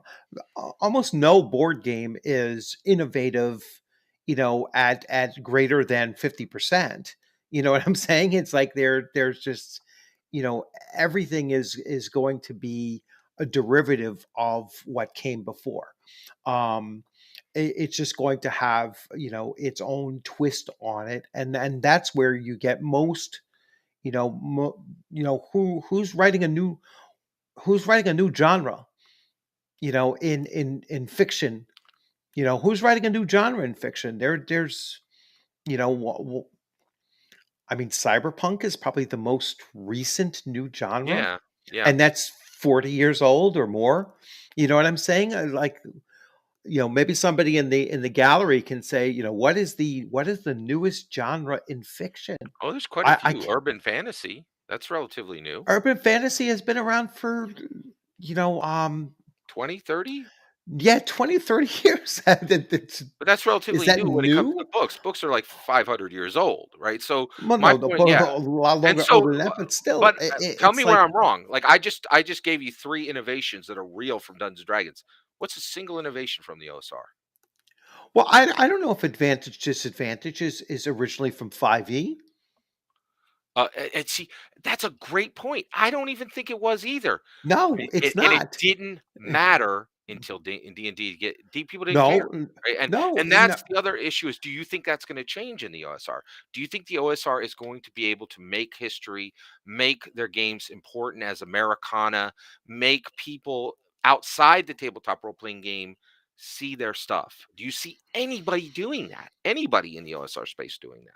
Or are they just trying to make happy people who were playing in the 70s, 80s, and 90s? And so fundamentally, it's a fad that'll drop off. No, it's not going to drop off. The reason why is because they are bringing new players to the OSR No, they're that bringing 5e players to the OSR. They're well bringing established players to older versions. That's the thing is they're not I would not really have beef with the OSR if they actually generated new players. They do sheep shifting. They just take players from one version and shunt them back a few versions back. Whereas that is not true with 5th edition. 5th edition is like go over to role but if playing the right way with DM yeah. James. He's a dyed no he puts OSR on half of his and he just said nothing brings in players like 5th edition. No, No. no, yeah, but he also said in that same video, because I watched it after seeing you mention it, um, he said that's where he's getting most of his new players for the OSR is from Right. 5e. So 5e is bringing them in, and then OSR is pulling them away. So All that's my right, point is and 5e creates actual new players and then the OSR regresses them. so if 5e was so good, it keep them, but it's Oh, well, not. here's the kicker. I got you Mhm. right here, right? You want to talk about an OSR person who recently came over to 5e? Go go see what Aaron the Pedantic just covered last night. He's I getting very tired If with he talk OSR and he's if doing he more 5e content because he's young. And the OSR just mm, can't keep young, engaged, excited players. You can't. I Oh, Aaron have Pedantic is yeah, proof. I have I have brought I have run 3 campaigns over the last 18 months. All right. And so close to 30 players, because all of my campaigns are a lot of players in every single one, so large groups, always large groups. Yeah. Um, and of all of those players that have been in my campaigns over the last 18 months, only one specifically said, "I'm going back to 5e. I just don't like," and that was D&D Beck me. All right, he said, "I did. This is just not what he was looking for." Um, he didn't like the limitations of it. He didn't like the fact that, I'm first level and, I only have, 6 hit points and, I'm very limited. I don't have all of these different things. So he left. The only one. All right. My current campaign, yes, I have some old school people, including, a former TSR employee that was with TSR from 1982 to 1986. Very cool. And um, but for most of them were 3E and early, to now. All right, so most of them were my other where I was a player in that group. It was almost all millennials. All right, and not playing 5E. Playing D&D Beckme, playing at one point second edition AD.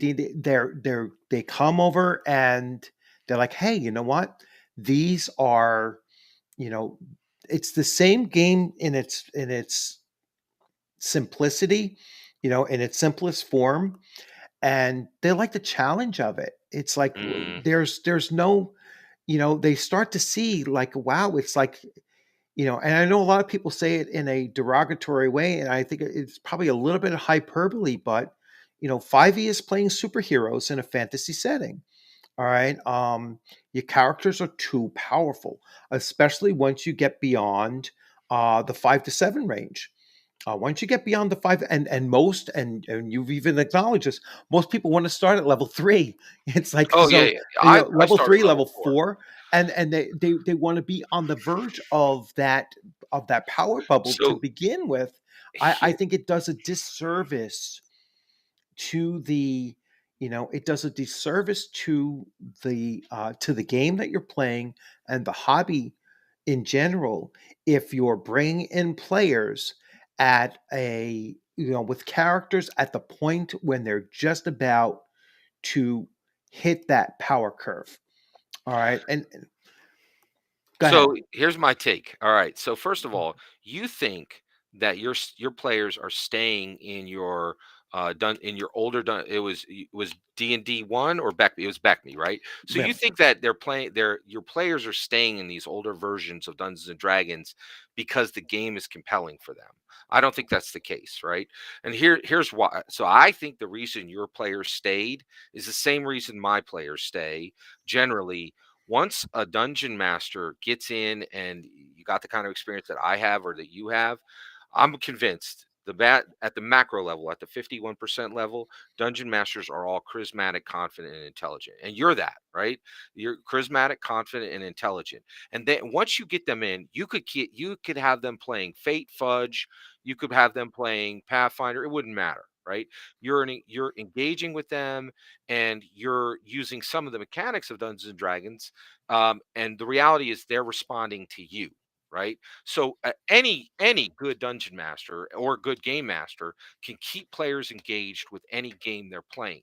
What I'm saying is that the D&D 5e community is actually growing this hobby, and I think at the end of the day the OSR is regressing the hobby, because the reality is, yes, those dungeon masters are charismatic, confident, intelligent enough to entertain the people in front of them, but those people are going to go out and they're never going to innovate the hobby, right? I asked you earlier, and I named 3 innovations from Dungeons and Dragons. You couldn't name a single innovation from OSR because there aren't any. It's not. It's You don't get innovation from copiers. You get iteration, right? And here's the issue, right? So one, I yeah, actually we're getting we've been here for a while, so I'm Yeah, gonna yeah. It's go. So I'm going to say this real quick. One, and because we're kind of getting near the end, I think movie length. So you want to keep things Mhm. movie length, but Yeah. I've said a lot of stuff. But before I lose my chance, I do want to say, the reason I came on here tonight is I actually love your channel. I love the material you've been doing on specifically on Gary Gygax's books. I really love when you get a new old book and you show it and you unbox it. And I love how your love of Dungeons and Dragons is so pure. And so I really do appreciate you just giving me a chance to, kick it back and forth and have a little bit of discourse. And it was very much an honor to be on. I'm not saying I'm done. I'll talk for a while, but I definitely just Yeah. want to thank you for hearing me and being patient, because I know my views are My views are really not held by almost anyone. There might be 3 people in the world who even share half my views, so I do appreciate it. Go ahead. Yeah, no, and again, like I always try to be open and let people come in and express their views, and like I said earlier, I mean, I understand how much you appreciate the game that is your favorite game, and I get it, you know, and would never say that, if you're having fun at your table, that's a win. All right, and that's really the only measure that I say is that if everyone is happy at your gaming table, then you're doing it right. And I know that there's a lot of people out there probably on this that there's, oh no, there's a wrong way to play role playing games. I was like, no, not if everybody at your table is happy. If everybody's having a good time, you're doing it right. um and that to me is the true measure, and I'm pretty sure that came from Gary as well. It's like that's a true measure of what you're doing is, if everyone's having fun at your table, you're doing it correctly. So I know you're starting a new campaign. I'm actually looking to try to run, because I don't like to criticize something that I haven't done for myself. So I'm going to try to run Essentials, but I want to Yeah. keep it simple. I want to keep it raw and, rules as written, Essentials, because I think the game does lose it once you get into the core rule books. And once you get all of that, um, you know essentials is really the essential part of the game, right? So it's just the five classes, and the four or five races, and that's it. So no bloat, none of that. And if it can carry, I'll run it the full 6 sessions that Watsi says is their average Yeah, it's thing, their average. which, That's pretty amazing. and Yeah. so, well, what it is that if you run essentials, the adventure that came with that is probably a 6 session adventure, and then the people move on to something else, or they roll up new characters or whatever. I have no idea why they claim it's only 6 sessions of gameplay, and that's straight from them. I know I've had some people Oh, say, well, 100%. Nerd immersion. yeah, Yeah, yeah, absolutely. that's straight from Wizards of the Coast. They're all, I don't know if it was Perkins or Crawford had said that. I think it was Perkins was interviewed and said the averages, and they Yeah. must get the metric from something, Oh, whether yeah, it's they from, do study quite a bit. yeah, they either got it from Roll 20 or something, where this is how long those sessions, because they keep track of that kind of thing too. Um, so so I certainly want to try running it. I've played it, and I'm not a big fan of playing it. Maybe running it will be different, but I think, and like I said to you, I think my challenge is going to be is to find 5 players willing to start at first level, and each one playing one of the character classes.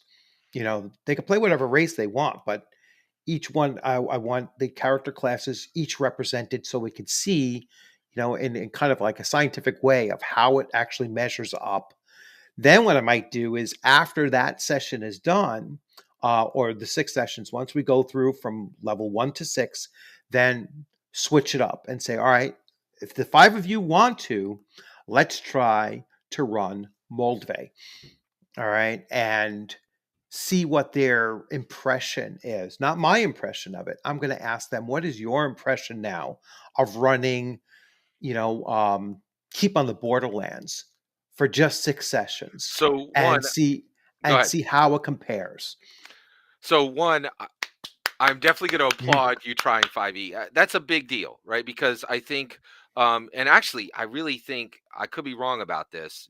Please correct me, anybody, if I'm wrong. But I think a lot of OSRs are like, I'm out. I'm not doing D&D 5e. So the fact that you have the courage to give it a try, I think, is really fantastic. And if you're gonna roll hard in the paint at anything, you should do it. And say, hey, I gave this a shot.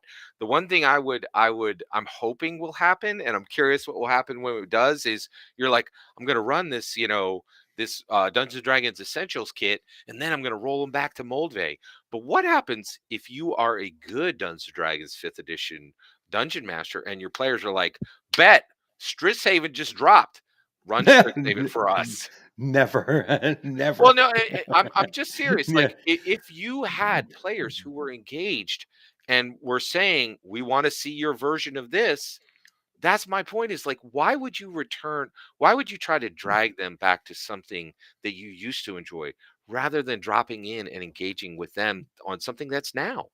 because like I said earlier before we got the stream working, um, I think that the product that Wizards of the Coast initially put out was a decent product, and it's gone off the rails. Really, probably starting with Tasha's, and everything since Tasha's has been just moving in the wrong direction. All right. And that was kind of what the purpose of this stream was to, talk about. Like, I understand that there were certain games that were put out during a time and then they became woke. Or there are some games that have gone to the other far extreme and become too based, where it's just like too in your face, and I'm going to be objectionable for the sake of being objectionable. That's I not don't think that Lamentation of the Flame Princess. That game had some pretty objectionable stuff. But go ahead. right, but that's and again, that's why, the games that I was going to talk about, and kind of finish this up soon, but the games I was going to talk about, that's why I had Lamentations of the Flame Princess here. So that's a, kind of like an in your face based, I don't care what you think about us, we're still going to do this. It was mostly who they chose for an artist and used for an artist. So let's be real. It's more Zach Smith than it was what the game was actually doing. All right. So that's that. Another that I was going to bring up, and this is an example of a game system that I absolutely loved, but until Conan the Wanderer, when they decided that they were going to hire a sensitivity reader who would say that mysterious, martial arts, and exotic are offensive words. Martial arts is offensive. All right. According to their CEO, martial arts was deemed offensive. All right. I wonder what Bruce Lee would think about that. You know, that's, but this is one of 20 books. And it was Yeah. like the 18th book released. So they went woke in the 18th book. Am I going to throw out the other 17, for a great game system? So, I do 100% agree with you on the Conan books being the specifically Modiphius's Conan. I'm a huge Conan fan, and those books are fantastic. They did a great job with the Conan material. The other thing I think is really interesting is when it comes to actually printing books, Modiphius is on point.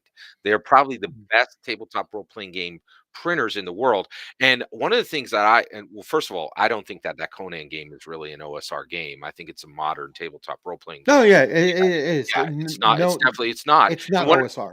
And one of the things is like if you look at the Conan books, the Modiphius books, one of the things that's amazing that, and the other thing is, hey, I stand, Dungeons and Dragons 5th edition, but it's so if some other indie overcomes it and surpasses it with real innovation, and actually Modiphius is trying, at least they're trying. Mhm. Those books look amazing. Right, that they Yeah, don't have the issues that I have with most OSR games. Most OSR games, the layout is like the 80s, it's all black and white, but those books are incredibly on point. And yeah, frankly, I'm ashamed. I think America's way behind on printing books, and Modiphius is the tip of the spear now. Go ahead. yeah. And like I said, it's the thing that really carried it though was its writers, Oh and yeah. with this And their love of the edition, source material. They genuinely well, love the source material. Yeah. their two lead writers quit over this book. Ooh. Yeah. All right, because they defied their own promise that they were going to stick to the source material, and by saying the use of those three terms, all right, was basically, like I said, it came very late in the production. It delayed this book being released by 10 months. It set back their Kickstarter by 10 months because of changing those three. And they weren't even consistent in changing it. It's still in certain parts of the book anyway. So they did a half-assed job of doing it as well. So that to me is a company putting message, and we've had Yeah, this narrative over over, message. Yeah, yeah, yeah. message Message over over. narrative. Yeah. Oh, no, message over. It wasn't message over narrative. It was message over the product quality and just the, Okay, I see what yeah, you're saying. Yeah, it because it was, delayed the. It literally made it so they didn't create their yeah, promise. yeah, Right. they were right. They didn't adhere to their promise, and they were more concerned about a message being sent than the game mechanics and the game quality speaking for itself. Yeah. Um, to go to some others that that I was going to focus on, which are a little bit more base and part of this cultural divide and such, is you know Tales of Gore role playing game. Now, it's not so much now. So this is from Grim Jim Desborough. So Oh, um, interesting. I right, haven't seen that yet. That's and interesting. what they dispute over this is not the role playing game, but it's the source material. All right, so John Norman's Gore, they've decided is, well, he wrote it what in the early 1960s, and so it's very, it's to our modern sensibilities, it's like, oh my gosh, there's slavery and there's misogyny and there's this and there's that and everything like that. It's based on stuff that was written back in the 60s, and so it's not, you're holding it to today's sensibilities when its source material is, it's like the whole HP Lovecraft debate or the Robert E. Howard debate, and to me it's like you can't take our sensibilities and understanding of things now and try to apply them to the past. It's like judging another culture inferior, to your own.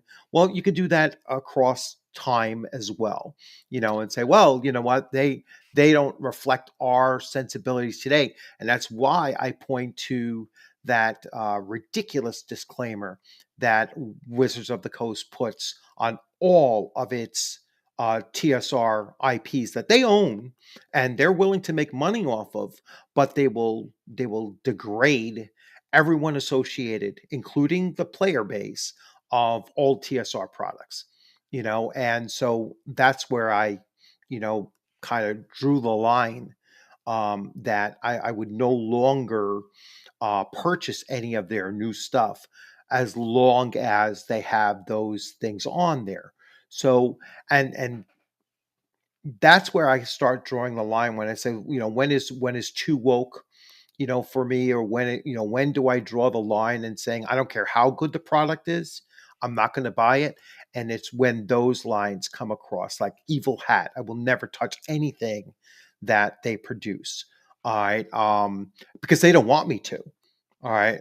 Their CEO has actually said, oh, if you believe this, I don't want you to buy my games. Don't play it. If you're in the OSR, don't buy my stuff. All Well, right. I Or don't if, think he if didn't you're say OSR. He said, "If you believe X, Y, or Z." He did. He absolutely didn't say, "And if you're yeah, in the OSR." He is well, saying, "If you have this set of beliefs," and frankly, which that is is very. 90% of the OSR, which is 90% of the OSR. All right. You said it, If not you had me. to, Like, yeah, and I it's think that's one of the things too. Is like the reality. And I just heard you, but I'm gonna Mhm. really call. I'm gonna kind of call to you. I feel like when I talk to you, you seem like a reasonable person, and you seem like you do. I can't understand people saying, "I want to hold on to these old proclivities that I have, and for that, I'm willing to see D&D die." Right, and I'm not going to give them money, Mm. and I'm willing to let the game shrivel, and willing to let Gary Gygax's legacy, fall away in the hopes that Five Torches Deep is going to carry forward.